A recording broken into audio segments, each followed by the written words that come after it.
Jesus, numa conversa com os fariseus, Jesus vai dizer, preste bem atenção, está entendendo? Glória a Deus.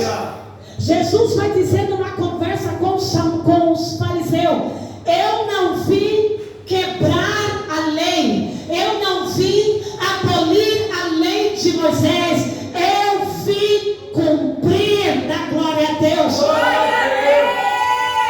A única pessoa que poderia cumprir a lei sem quebrá-la era Jesus. Tinha que ser o Deus encarnado, tinha que ser o próprio Deus, Deus que deu a lei, mas não havia na terra ninguém que conseguia cumprir essas leis, mas Deus vem para a terra para cumprir. Ele disse: eu não vim quebrar, eu não vim abolir lei nenhuma, eu vim cumprir. Aleluia, aleluia. Fala para o seu irmão: ele cumpriu a lei. Ele cumpriu a lei. Agora ele vai para onde? Jesus não veio porque o ministério dele, ele era um bonzinho, porque Jesus era bonzinho e deu a vida por amor a mim. Não, Jesus vai falar o tempo todo para os discípulos: não me empate na missão. Eu estou no Pai, o Pai comigo, eu vim cumprir uma missão. E a missão de Jesus era expiar, remover os nossos pecados de uma vez por todas e nos reconciliarmos com Deus. Glória a Deus. Aleluia. Quando chega no Getsemane, Jesus vai orar, e a Bíblia vai nos dizer que a tensão estava tão grande, porque ele sabia, aquele que era justo, aquele que era santo, aquele que nunca pecou, ele sabia o peso que era na cruz. Na cruz só iam os bandidos, os ladrões, os mentirosos, os rebeldes, era o que era pregado, tudo aquilo que era de ruim era pregado na cruz. Oh, glória a Deus. E o Filho de Deus começa a chorar, porque ele sabe a coisa mais horrenda que era a pessoa, a crucificação, é a pessoa ser levada para a cruz, é a pessoa receber a sentença de cruz. Mas nem os romanos, a história vai dizer que nem os romanos suportavam o sofrimento que era a cruz. Eles deixavam a pessoa agonizando até o último suspiro dela. Duas coisas que os romanos não suportavam é se tornarem escravos e serem crucificados. Muitos cometiam suicídio, muitos se matavam na cela, porque eles tinham com ele: não, já é sofrimento ser escravo, imagina ir para a cruz. Os romanos não suportavam. Para os judeus era loucura, era uma vergonha a cruz, ser crucificado, o povo de Deus na cruz. Roma adere à cruz uns séculos antes de Jesus, mas fala: é a palavra se cumprindo. É a palavra se cumprindo. Tinha que ser a pior morte, e a pior morte na época era a cruz. A cruz, durante muitos séculos, ela veio como sentença para a humanidade. Tinha que ser a pior morte, porque o pecado, o salário dele é a morte. O pecado, ele parece bonito, mas ele é feio, ele é horroroso. Deus odeia o pecado. Deus não tem nada, nem um pacto, nem um elo com o pecado. Deus odeia o pecado. Glória a Deus. Aleluia. É o que o teu Deus, ele é santo. Aleluia. O caráter, a natureza é santo, todo o teu esplendor é santo. Glória a Deus. Aleluia. Glória a Deus. Aleluia. Jesus está no Getsemane agora, orando por mim e por você. E Jesus agora vai dizer: Pai, afasta de mim esse cálice. Naquela época a palavra cálice era usada quando a pessoa ia passar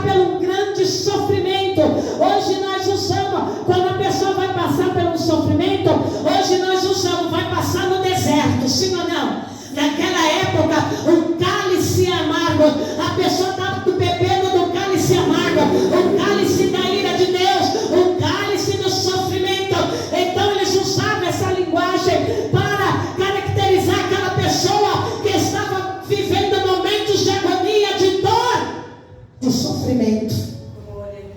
Jesus fala: Pai, se for possível, afasta de mim esse cálice.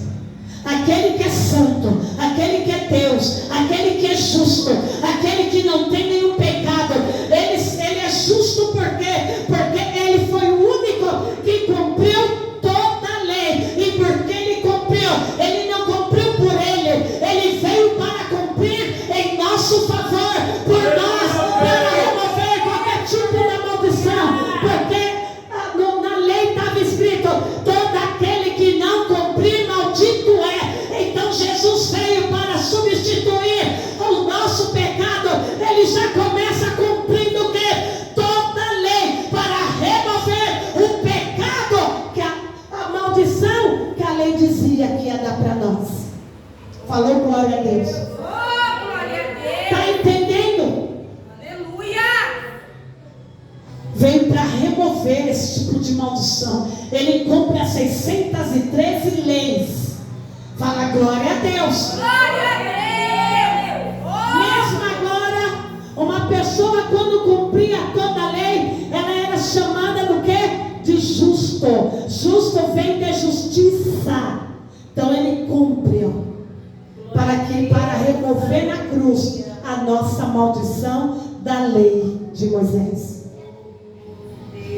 No jardim do Getsemane, quando ele fala: afasta de mim esse cálice. Esse cálice simboliza a ira de Deus. Presta bem atenção agora. Quando Jesus usa essa palavra, afasta de mim este cálice, se possível, Jesus não estava dizendo: ó, que grande sofrimento, eu não vou para a cruz, não. Jesus estava dizendo para Deus: se possível, afasta de mim esse cálice. E o que era esse cálice? Era o cálice da ira de Deus. Deus ia punir o pecado em Jesus Cristo. Deus ia malhar ele na cruz, porque Deus odeia o pecado. Então Deus ia fazer justiça para o pecado. Glória a Deus! Sabe o que é a ira de Deus? Nós usamos muito essa expressão, a ira de Deus. Ah, meus irmãos, se alguém soubesse um tiquinho, o que é um pingo da ira de Deus, ele já não estava nem mais vivo para contar a história. Jesus sabia que ia ser sofrimento, porque Deus ia despejar o cálice, a ira dele sobre ele. Aquele que não tinha pecado.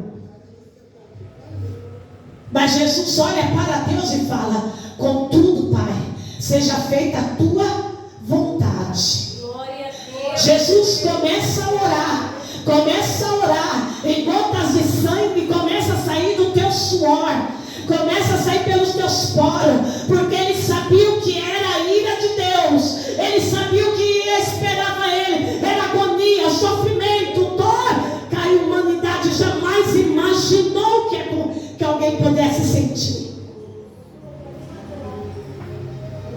Ali mesmo no Getsemane, quando ele diz: seja feita a tua vontade, tudo que estava acontecendo era a palavra se cumprindo em Jesus Cristo. Logo ali no jardim do Getsemane, que se chama prensa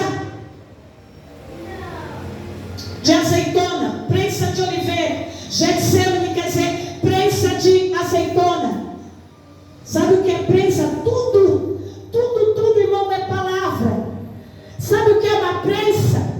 A prensa daquela época eram pedras, e ali eles esmagavam a azeitona. Jesus estava no lugar da prensa, ele ia ser prensado. Tudo que estava acontecendo era uma atmosfera profética de palavras se cumprindo. Oh, glória a Deus! Ele veio para cumprir toda a profecia, ele veio para cumprir toda a palavra por mim e por você. Palavra cheia. Naquele mesmo instante, no lugar da prensa, chegaram os soldados, já o acorrentaram e já levaram ele para o palácio lá no Sinédrio, onde começaram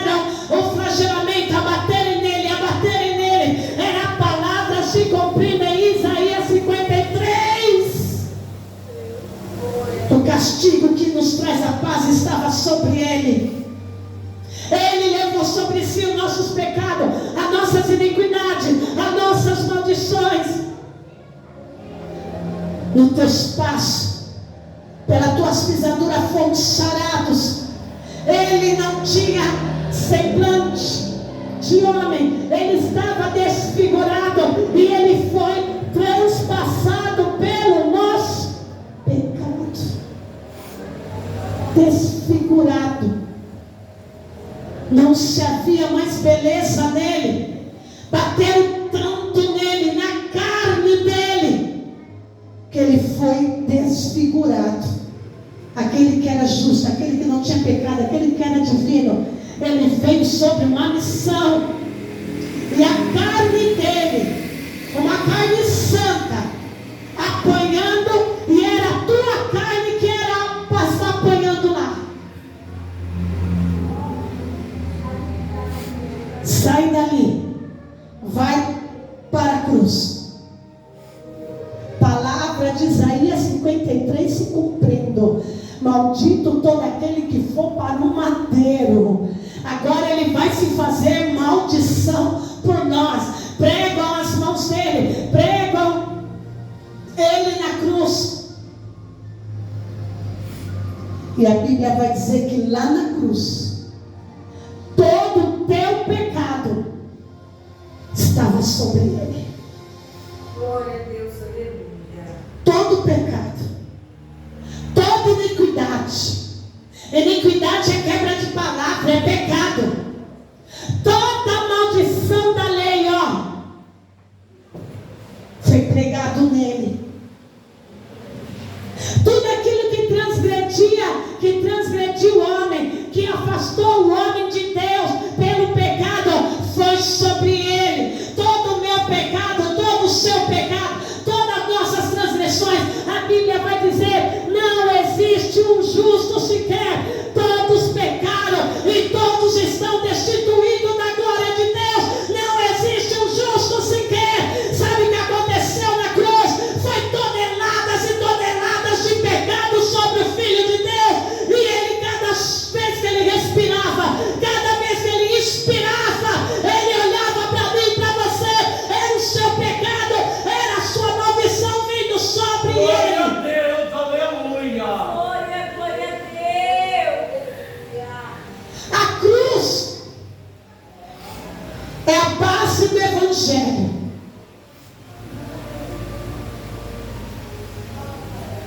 Foi sobre ele. Estava lá.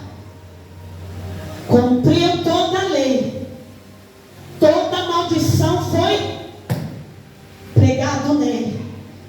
A Bíblia vai dizer que o Pai fez assim com ele. Esmagou a carne dele na cruz, pelas nossas culpas, pelos nossos pecados. Jesus vai falar, tenho sede. Alguém vai lá e dá água com vinagre.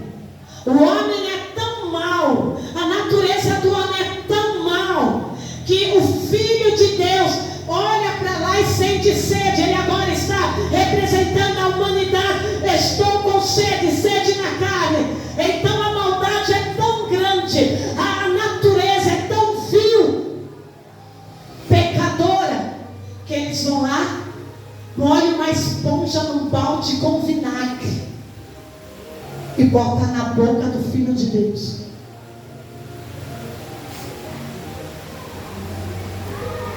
De tão ruim que é a humanidade, que o pecado fez com a humanidade. Queima toda a boca dele. Imagine você estar com sede, pedir um copo de água e alguém te dá vinagre ou negar água para você. Jesus estava falando assim a humanidade. Jesus estava mostrando, quando ele pede água, ele estava mostrando como é a humanidade. Ainda a natureza ruim, a mais vil pecador, não tem um justo sequer. Quando alguém nega nega um copo de água para você, você fala, misericórdia. Como pode um ser humano negar um copo de água? Deus deu tanta água para nós. Mas tem pessoa que nega um copo de água. Ela é tão egoísta, ela é tão miserenta, ela é tão medíocre no espírito, na natureza pecadora, que ela é capaz de negar para você um copo de água. Ele está representando, falando ainda quem é a humanidade. Uma coisa é quem está lá embaixo olhando quem está em cima.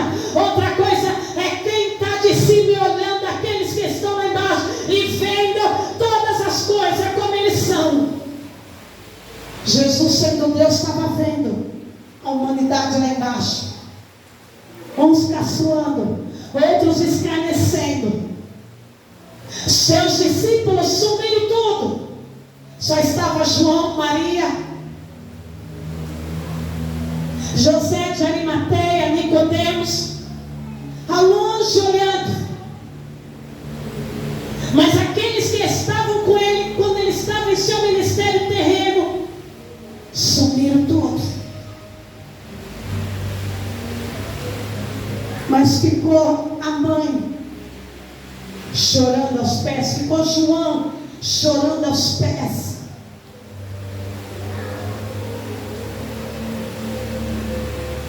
Alguém vai lá e pega uma estaca, uma lança, e fura aqui do lado para ver se estava vivo. A Bíblia diz que a água escorre, cruz. Tudo acontecendo na cruz, sobre um propósito. Ele veio sobre um propósito. Você, Deus te escolheu por causa de um propósito. Na cruz, Ele continua inspirando e respirando até o último fôlego por você, por mim, por nós na cruz. Aleluia. A Bíblia vai dizer então que às 3 horas da tarde o céu se enegrece, escurece, a terra treme, e Ele está lá olhando, respirando por mim e por você. Nesse exato momento, a Bíblia diz, meus irmãos, que Deus despeja ao cálice da ira sobre ele, e ele sente, é um mistério explicar isso, mas ele sente abandonado, sozinho, a pior coisa de um ser humano. Por isso que você cantou, meu Deus, por que me abandonaste? Porque Deus despeja a cólera da ira dele em Jesus Cristo. Meu Deus, por que me abandonaste? Quando Deus despeja a taça da ira, a taça da cólera, Jesus se sente sozinho, abandonado, e ele clama, meu Deus, meu Deus, meu Deus.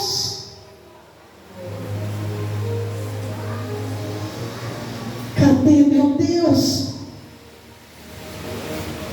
Quando Deus derrama esse cálice, Deus vira as costas para Jesus, porque Deus odeia o pecado. Todo o meu, todo o teu pecado vieram como bombas atômicas, como toneladas em cima de Jesus. Tudo veio sobre ele, e Deus odeia olhar para o pecado. Deus odeia o pecado, e agora tudo que ele fez em Jesus é a imundícia, a maldição e o nosso pecado. Ele vira as costas para Jesus. Você consegue imaginar? O pai, o seu único filho, vem sobre uma missão, e agora o filho clama pelo pai. Esse é o cálice da ira. Abandonado. Muitos escritores vão dizer que foi uma tremenda solidão, que não tem palavras na terra para explicar isso que Jesus sentiu. Largado, abandonado, desprezado pelo seu Pai Celestial. Meu Deus, Yamá Sabachthani, por que me abandonaste? O céu está todo negro. E ele sentindo sozinho. Uns vão dizer que ele estava orando Salmos 22, porque Salmos 22 é uma profecia que se cumpriu também, onde o profeta Davi vai dizer: meu Deus, por que me desamparaste nessa hora que eu tanto preciso de ti? Era uma profecia messiânica, falando o que aconteceu lá no futuro com o Cordeiro. E Jesus está recitando esses Salmos 22, mas clamando pelo Pai, olhando para o céu não se abriu, mas o céu se fechou para ele, estava negro. 3 horas de escuridão sobre a terra.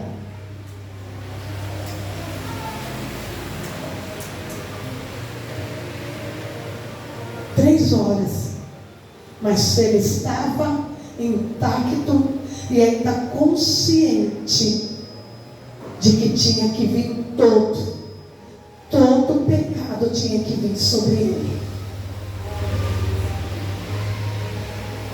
Não era o pecado só dos judeus, dos gregos, dos gentios daquela época, eram os pecados desde Abel até o nosso hoje. Você consegue imaginar isso? Isso é um mistério. Todo pecado desde Abel até o nosso dia de hoje estava vindo. Passado, presente e futuro. Era toneladas e toneladas de pecado sobre ele. E ele aguentando todo o peso. Tudo que o profeta Isaías falou, o peso vai ser grande, mas ele vai estar firme.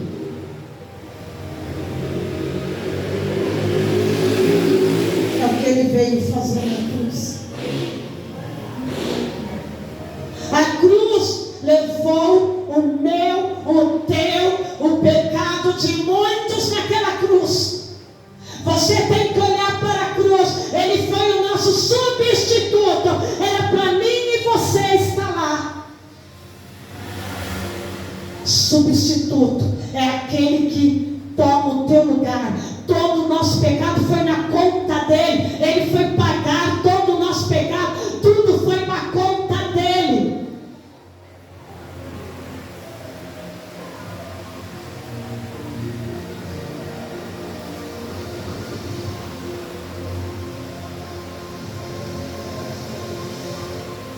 Há 2000 anos atrás, o teu pecado foi na conta dele. Hoje não tem mais desculpa. Foi tudo lá.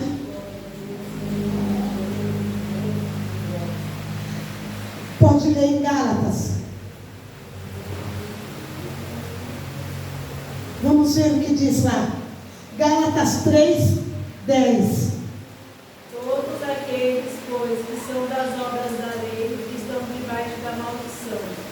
Porque está escrito: maldito todo aquele que não permanecer em todas as coisas que estão escritas no livro da lei para fazê-las. E é